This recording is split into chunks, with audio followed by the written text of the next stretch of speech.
Good morning, everyone. Good morning. Good to see you here this morning. Hope you're feeling well today. Do we have anyone to light our chalice? Okay, Ian, come on, brother. Thank you. You'll have to remind me. It's been a while since I've lit a chalice. Do I read and then light or light and then whatever read? floats your boat, you do. Okay, I'll read first. Okay. How about that? Okay. So let me use this too so you can hear me here. So I have two quotes this morning. Hopefully that will fit with the sermon, but if not, I hope that they will touch you in some way. The first is from Max Planck, who is this wonderful physicist, came up with quantum theory. If there's any part of the sciences that seem divine to me, it might be quantum theory. And he writes or says at some point that there can never be any real opposition between religion and science, for the one is the complement of the other. Every serious and reflective person realizes, I think, that the religious element in his nature, his or her nature, must be recognized and cultivated if all the powers of the human soul are to act together in perfect balance and harmony. And indeed, it was not by accident that the greatest thinkers of all ages were deeply religious souls. I think that's complemented by one more short quote by another wonderful scientist, Rosalind Franklin, who was a chemist, molecular biologist, one of the key figures behind unlocking the structure of the human DNA, also something quite divine, I think. And she wrote, "Science for me gives a partial explanation for life, a partial explanation for life. Insofar as it goes, it is based on fact, experience, and experiment." Thank you. Thank you, Ian. We light this chalice with the light of truth. We light this chalice with warmth of love. We light this chalice with energetic action. We light this chalice with harmony of peace. Now we're going to sing a hymn, Enter, Rejoice, Come In, number 361. And there's no need to stand unless you would like to stand. Enter, rejoice, and come in.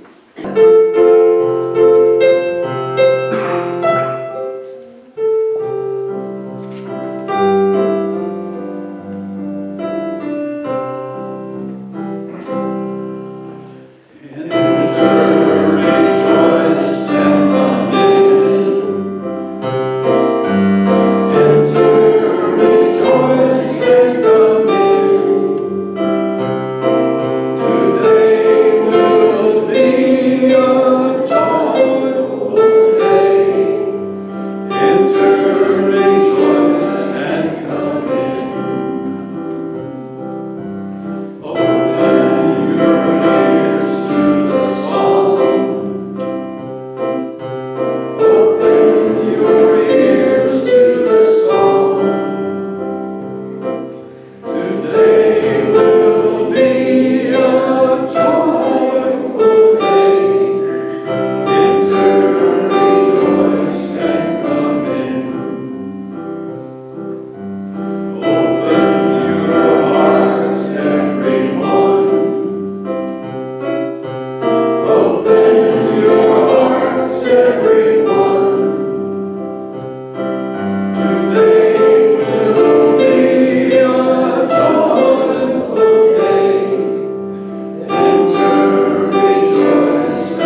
things are not what they should be. God's counting on me. God's counting on you. Here we go, chorus. Oh, it will all go through. Oh, it will all go through. Oh, it will all go through. Me and you. Time to turn things around. Trickle up, not trickle down. God's counting on me. God's counting on you. Time to turn things around. Trickle up, not trickle down. God's counting on me. God's counting on you. Here we go, sing it with us. Oh, it will all go through. Oh, it will all go through. Oh, it will all go through. Me and you. Don't give up, don't give in. Working together, we all can win. God's counting on me. God's counting on you. Yeah. Don't give up, don't give in. Working together, we all can win. God's counting on me. God's counting on you. Here we go. Oh, it will all go through. Oh, it will all go through. Oh, it will all go through. Yeah, you one more time. Oh, it will all go through. Oh, it will all go through. Oh, it will all go through. Me and you. How many of you have ever read Mark Twain, Letters from Earth? Have you ever read that? Okay. It was the last of his books published, and his daughter was really reluctant for a long time to have it published because he said some things in it that were kind of nonconformist. I'll put it mildly. A little bit of the, a lot of people don't know Mark Twain had a dark side. And he was not always so humorous. But anyway, he's one of those people who has really struggled with the myth of creation in the book of Genesis. And I want you to hear what he had to say about that. I'm going to read you a few excerpts from Letters from the Earth. Excuse me. During the sixth day, God created man and the other animals.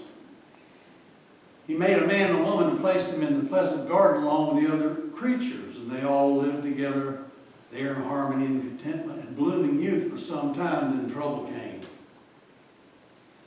God had warned the man and woman that they must not eat of a certain tree in the garden, or even touch it, or they would surely die. That's a strange remark for the reason that inasmuch as they had never seen a sample of death, they could not possibly know what he was talking about. Neither would he nor any other God have been able to make those ignorant children understand what was meant without furnishing a sample. The mere word could have no meaning for them any more than it would have for an infant of those days. Presently a serpent sought them out privately. He came to them walking upright, because that's what serpents did back in those days. The serpent said the forbidden fruit would store their vacant minds with knowledge, so they ate it, which is quite natural, for man is made so that he wants to know. Unlike the priest, who make their business from the beginning to keep man from knowing anything useful. So Adam and Eve ate the forbidden fruit, and once the great light streamed into their dim heads, they had acquired knowledge. What knowledge? Useful knowledge? No. Merely the knowledge that there was such a thing as good and evil, and how to do evil. They couldn't do it before, therefore all their acts up to that time had been without strain, without blame, without offense. Now, naturally, you would think that the threat to punish Adam and Eve for disobeying was, of course, not carried out. They did not create themselves, nor their natures, nor their impulses, nor their weaknesses, and hence were not properly subject to anyone's commands, and not responsible to anybody for their acts. will surprise you to know that it was carried out. Adam and Eve were punished, and that crime has found apologists unto this day. Adam and Eve were banished from the garden, and eventually God assassinated them. All for disobeying a command which he had no right to utter, but he did not stop there. As you will see, he has one code of morals for himself and quite another code of morals for his children. He requires his children to deal justly and gently with offenders, forgive them 7 and 7 times, whereas he deals neither justly nor gently with anybody. As he did not forgive the ignorant and thoughtful first pair of juveniles, even their first small offense, and say, well, you may go away this time, I'll give you another chance. On the contrary, he elected to punish their children all through the ages to the end of time for a trifling offense committed by others before they were even born. He's punishing them yet. In mild ways? No, in atrocious ones. You would not suppose that this kind of being gets many compliments. Well, undeceive yourself. The world calls him the all-just, all-righteous, the all-good, the all-merciful, the all-forgiving, the all-truthful, the all-loving, the source of all morality. These sarcasms are uttered daily all over the world, but not as conscious sarcasms. No, they are meant seriously. They are uttered without a smile.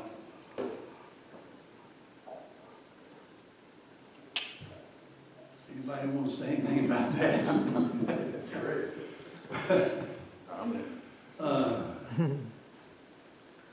We're going to talk about Eve this morning. And Eve is a very interesting character in the story.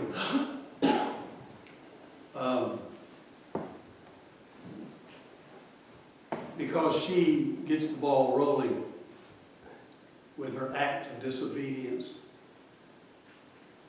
You all know the story, right? The Garden of Eden, the fall, so-called fall.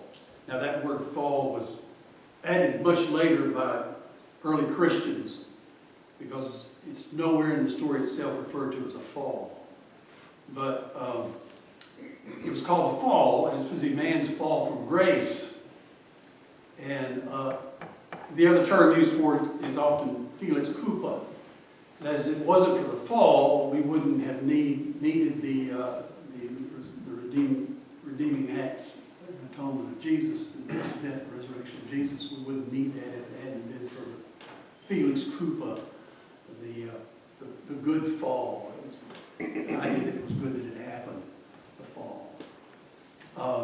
There's a lot of interpretations of that story. The Orthodox one is, of course, in the Scripture itself, that Eve did a bad thing. She disobeyed God when God said, don't touch the fruit on this particular tree. It's the fruit of the knowledge of good and evil. And of course, you know what happened. Eve ate the fruit, and knowledge of good and evil, knowledge of opposites. I always say, well, man ate the fruit of the knowledge of good and evil, and we've confused it ever since. What is good and what is evil. I think the mass of people use the pleasure-pain principle to determine what evil is. If it's good to me and causes me pleasure, it's good. If it hurts me and causes me pain, it's evil. But there's a lot of confusion. That word is thrown around. What is good and what is evil? But really, the idea is it's the tree of the knowledge of opposites. We know one thing because we know its opposite. We know hot because we know cold, we know love because we know hate, we know pain because we know pleasure. So all our knowledge really comes through this knowledge of opposites. But anyway, it's a real fascinating story, I think. And I'm going to give it a different twist. That's the unorthodox twist. Now, first of all, I would say to you, Genesis, from my perspective, is a mythology. It's a myth. And the unfortunate thing in our society today is that when we hear myth, we automatically think lie. And that's the way we use myth in our culture, you know. Somebody on the news sometime will say, if you leave your refrigerator open, it's a myth that, you know, it does this with electricity or whatever. So the term is used as a lie. And that's very unfortunate because myths are not lies.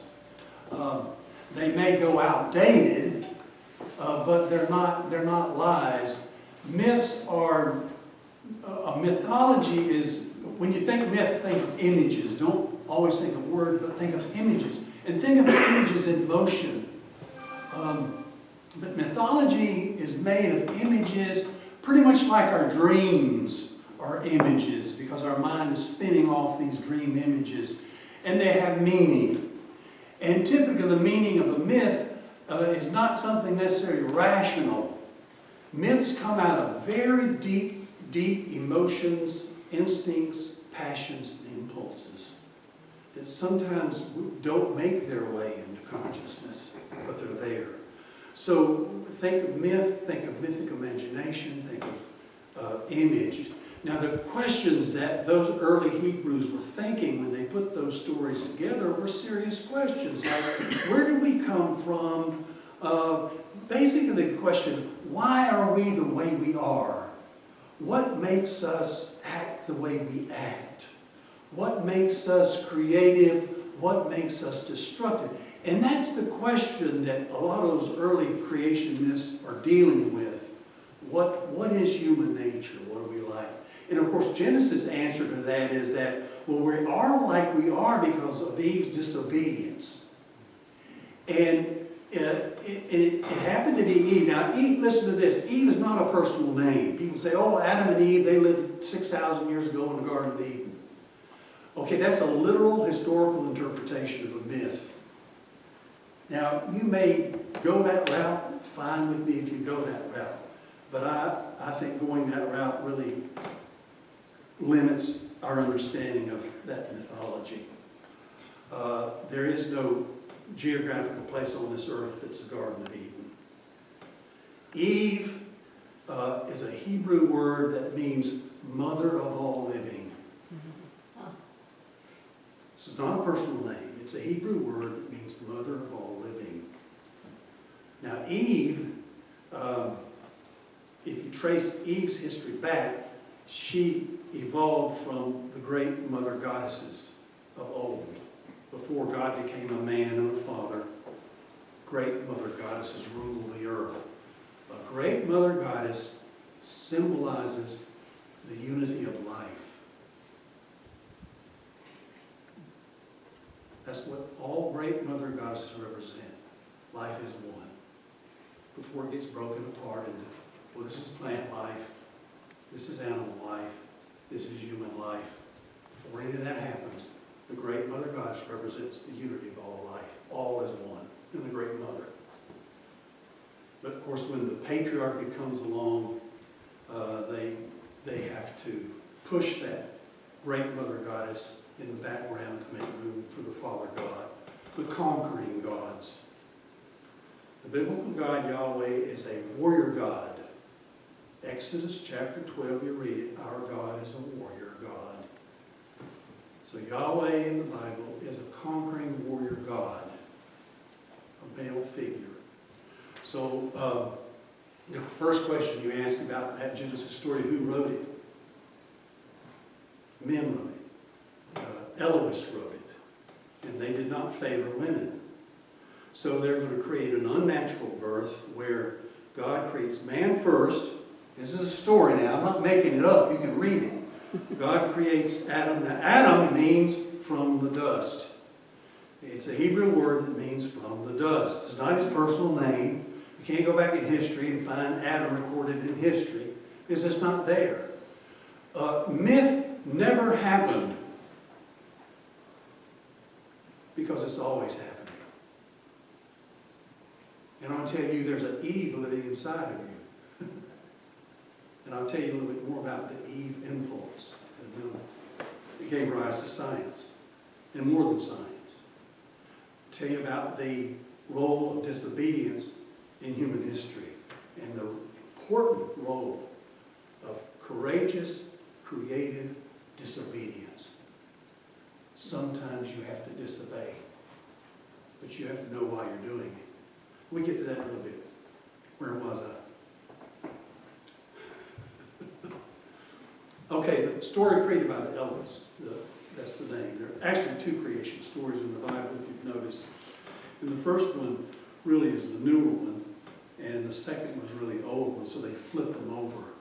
So the first creation story begins with Elohim. That's the name of a God. Elohim created the world by divine fiat, which means he commanded it. He said, let there be, and it was. And then there's a series of separations. God separates this and separates that. That's that analytical mind. We're going to separate and distinguish this from that and this from that. That's the Hebraic analytical mind at work. We'll separate all these things. We get to day 6, and it says, let us create man and woman in our image. Now that's thrown a lot of people because the realization that Elohim is a plural. It means gods. So that's why Elohim in this chapter says, let us, the gods, create humankind in our image, man and woman. So men and women are created simultaneously, right there. But then we have the old story, which starts out with Yahweh. The name of the deity is called Yahweh, which translates in the Hebrew Bible as Lord. Yahweh creates man from the dust, Adam. Ish is the word in Hebrew. Ish creates Ish. And then says Ish needs a helpmate. So what does God create as a helpmate to Ish? Well, animals. And then Yahweh decides, well, these animals don't quite work. So I'm going to put Ish to sleep and take a rib from Ish and make Isha, woman out of man. That's the second creation story. And then you know what happens. Puts them in the Garden of Eden, which translates, Hebrew translates into pleasure or delight, Garden of Delight. But you might want to think of it as a comfort zone. The comfort zone. So here Adam and Eve in the Garden of Eden, running around, unconscious, naked, unconscious, like chipmunks in a cage, just running around. Garden of Delight, everything they need and they want. And God says, don't touch that tree. Says it to Adam. Says to Adam, I'm commanding you not to touch the tree. Well, not to eat it, much less touch it. Don't touch it. It's forbidden fruit. And what does Eve do? Well, the serpent tempts Eve. And of course, the serpent is a consort of the great mother goddesses. If you ever see an image of the great mother goddesses, typically they're accompanied by a serpent or a dove. But the great mother goddess, you know, one kid asked me one time when I was in the Methodist church, said, well, who created the serpent? Who created the serpent in the garden? So, I mean, what is your answer to that? Well, Yahweh created everything else. I guess he created the serpent too. So there must have been something back of their mind that said, something's going to happen. I'm going to make sure it's going to happen. And I love this part of the story. Eve sees the tree, that it's a source of food, and it's a delight to her eyes. And she reaches out. I see that reaching.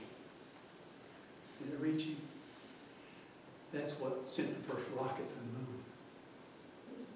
Reaching out beyond the boundaries, of breaking the boundaries, and taking this fruit, disobeying the command, and eating it. And it's at that moment when she ate it, her eyes were open. So you have two different eyes. You have the eye that sees the fruit as a delight to the eye, and you eat it, and the eyes are open. And of course that's symbolic of the birth of consciousness. And in the story, consciousness should never have been. We should never become conscious, but we have.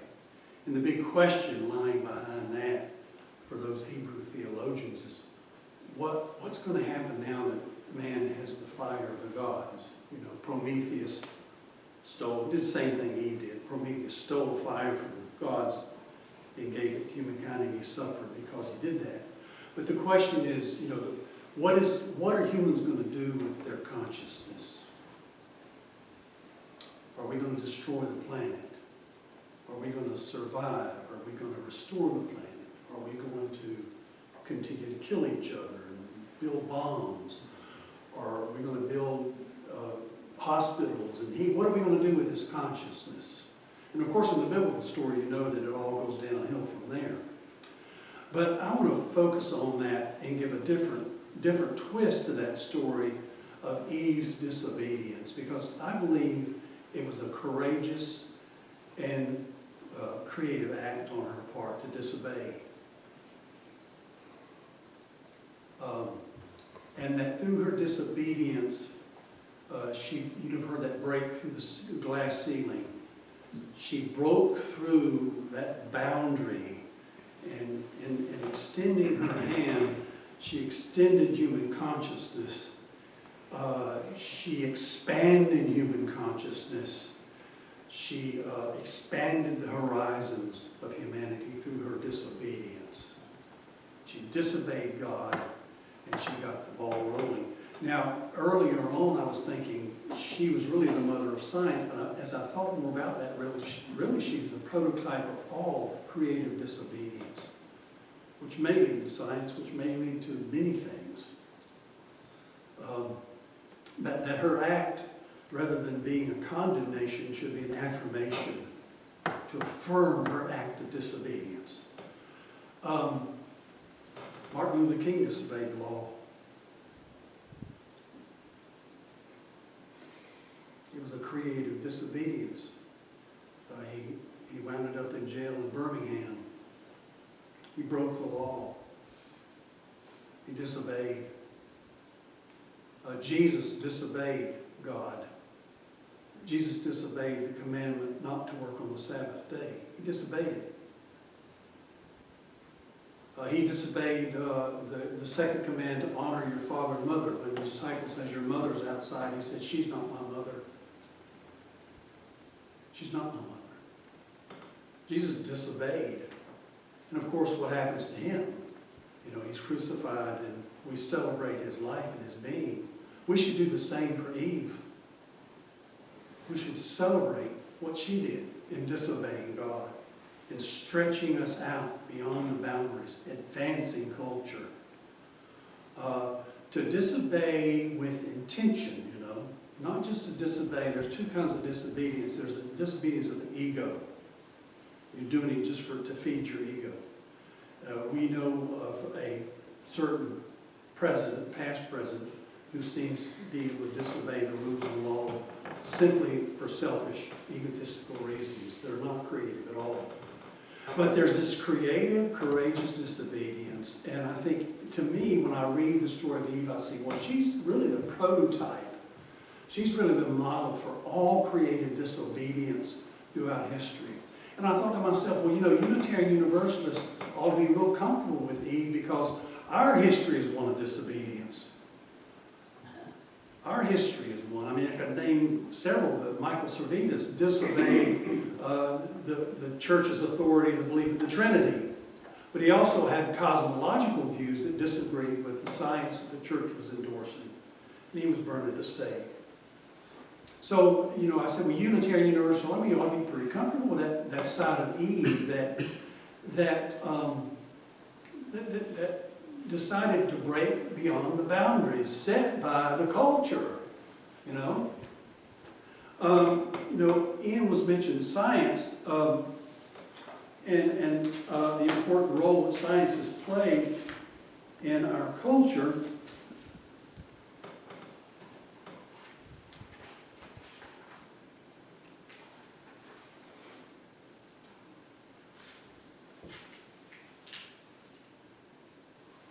I looked up on the internet the other day, women of science, and I found the first site, PBS cite 6 women scientists who were snubbed due to sexism. 6 women scientists who were snubbed due to sexism. You know, I'd kind of paraphrase that about Eve. Eve condemned and snubbed for her courageous, creative act of disobedience. Snubbed. The subtitle, The Women Whom Science Forgot. A quick web search for the world's most famous scientists list among others Galileo, Einstein, Newton, Darwin, so forth and so on. One of the few women to receive a mention is Marie Curie. Did I say that right? Marie Curie. Okay, Marie Curie. A physicist and chemist who basically discovered radiation and helped apply it in the field of X-ray. She won 2 Nobel Prizes in physics and chemistry, yet even so, she was turned down for membership of the prestigious French Academy of Science in 1911, the very year she went to win her 2nd Nobel Prize. The Nobel laureate Sir Tim Hurt was heavily criticized for his disparaging remarks about women in science that same week, which for some raised the issue of where women stood in the scientific community. The larger truth is that women have made big and important discoveries in science. Think of Dorothy Hodgkin, the brilliant crystallographer who mapped the structure of penicillin and went on to be awarded the Nobel Prize of 1964. And it goes on and on. I won't read it all, but the time she won that award, the newspaper carried headlines such as "Oxford Housewife Wins Nobel."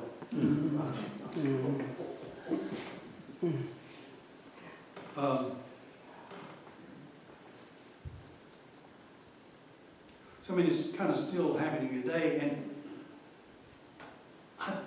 I believe that it's really the far-reaching consequences of how, through history, the church has interpreted that act of Eve, that it was a bad thing that she bought. You know, the text says, as a result of her and Adam eating the fruit, they brought sin into the world and death.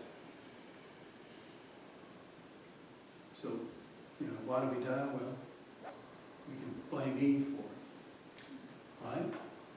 Karl Barth, famous theologian, said women are the cause of all that's evil in the world. See, I have a hard time with the church.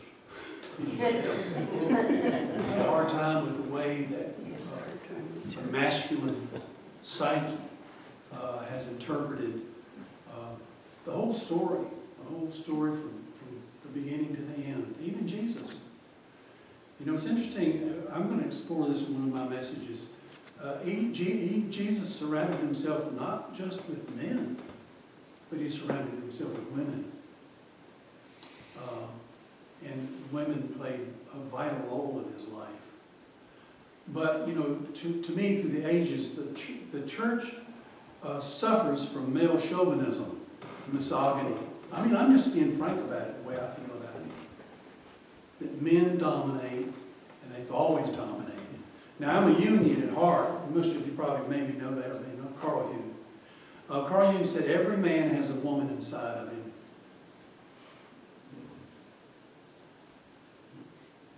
And every woman has a male inside of her. And every man can develop his feminine traits. And every woman can develop her masculine traits. So I believe there's an Eve living inside of all of us. When you think of Eve, don't think of a woman that lived a long time ago. Think of a deep, deep impulse. Don't think of just, she's a symbol. She's a metaphor. And she represents that deep, deep impulse in all of us that wants to reach out and help society and human beings to progress, to advance, whether it's through science or philosophy or anything. That she represents that deep, deep, deep instinct almost, it's inherent in all of us, to reach out and make things progress, to push us forward, to bring us forward and not regress. You know, like a certain state that has revitalized the 1864 abortion, to regress back into the dark ages, that impulse to do that. Okay. I want to end by quoting, this is a paraphrase of something that Friedrich Nietzsche says, and I'm paraphrasing because he uses just an impersonal name. I'm going to use Eve's name. Let us imagine a rising generation with undaunted eyes, with a heroic drive toward the unexplored. Let us imagine the bold steps of Eve, her reckless pride as she turns her back on the valetudinarian doctrines of optimism, preparing to dwell resolutely in the fullness of her being. Would it not be necessary for the tragic Eve, readied by her discipline for every contingency, every terror, to create a novel act, and to exclaim as Faust did, and shouldn't I, by mightiest desire and living shape, that precious form acquire? One of the things that's always bothered me about that story, I could go on and on and on and on. Yahweh packs his bag and deserts up to heaven. Eve and Adam disobey. What does God do? He packs his bag and moves up to heaven. Well, you know, that's abandonment. My children don't do what I want them to do. They disobey. I'm packing my bag and I'm leaving. And I'm leaving them on their own. And it took 2,000 years for God to decide, well, maybe I'll go back and see what I can do, you know. See if I can redeem the situation. But anyway, there's a lot about that story that bothers me. But anyway, thank you for listening. And don't be afraid if your Eve wants to express herself through some form of disobedience and breaking the bounds. As long as you're willing to live up to the consequences, you know, of what may happen if you do that. And we don't have just to break we don't have to break the law of the church or the law of the state. We can break the norms of a custom, you know. If we're destroying this earth, maybe we can find ways that we can go against the grain of destroying this earth, and we can do something different. So that creative, courageous act of disobedience. Thank you for listening. Now we're going to try to sing this song, and we don't have Becky. Becky knows better than Derek and I do. It's called Day Is Done, and if you know it, we hope to sing out.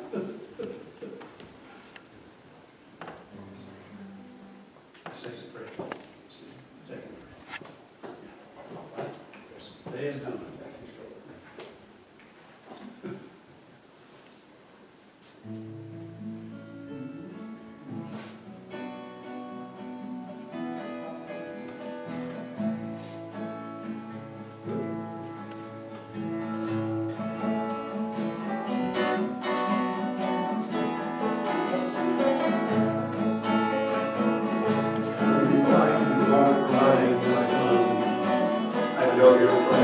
Like every one, is it the thunder in the distance you hear?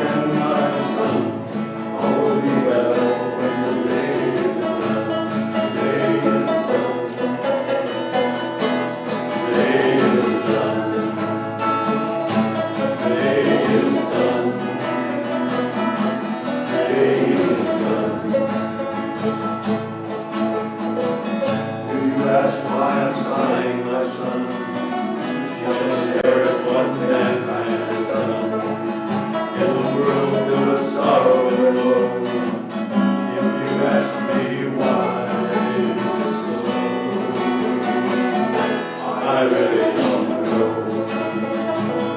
And if you take my hand, my son, all will be well when the day is done.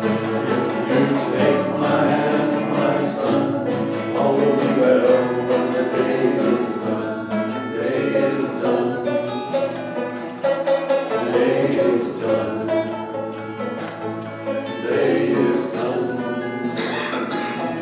The day is done. Tell me why you're smiling, my son. Is there a secret you can tell everyone? Do you know more than men that are wise? Can you see when we are lost by the sky? Your loving eyes. And if you take my hand, my son, all will be well when the day is done. And if you take my hand, my son, all will be well when the day is done. The day is done. The day is done. The day is done. The day is done.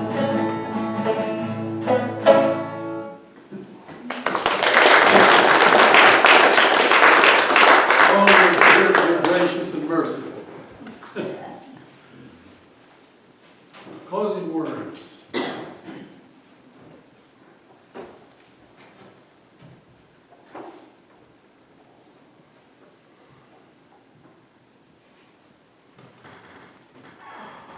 May the light around us guide our footsteps and hold us fast to the best and most righteous that we seek.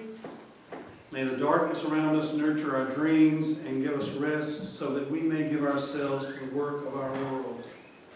Let us seek to remember the wholeness of our lives, the weaving of light and shadow in this great and astonishing dance in which we move. We'll extinguish our chalice, and if you would join with me as we do that. We extinguish the flame of this chalice. Let us follow the light of truth until we meet again. Thank you. Thank you to all of you who volunteered to greet or light the chalice or provide hospitality. You know, there's so much that goes on in the background that we don't see, but it makes things happen here. Like Rob setting up all this equipment here, and just a lot that goes on. I thank all of you for all you people for helping out with that. It's great to be alive in Landrum, South Carolina.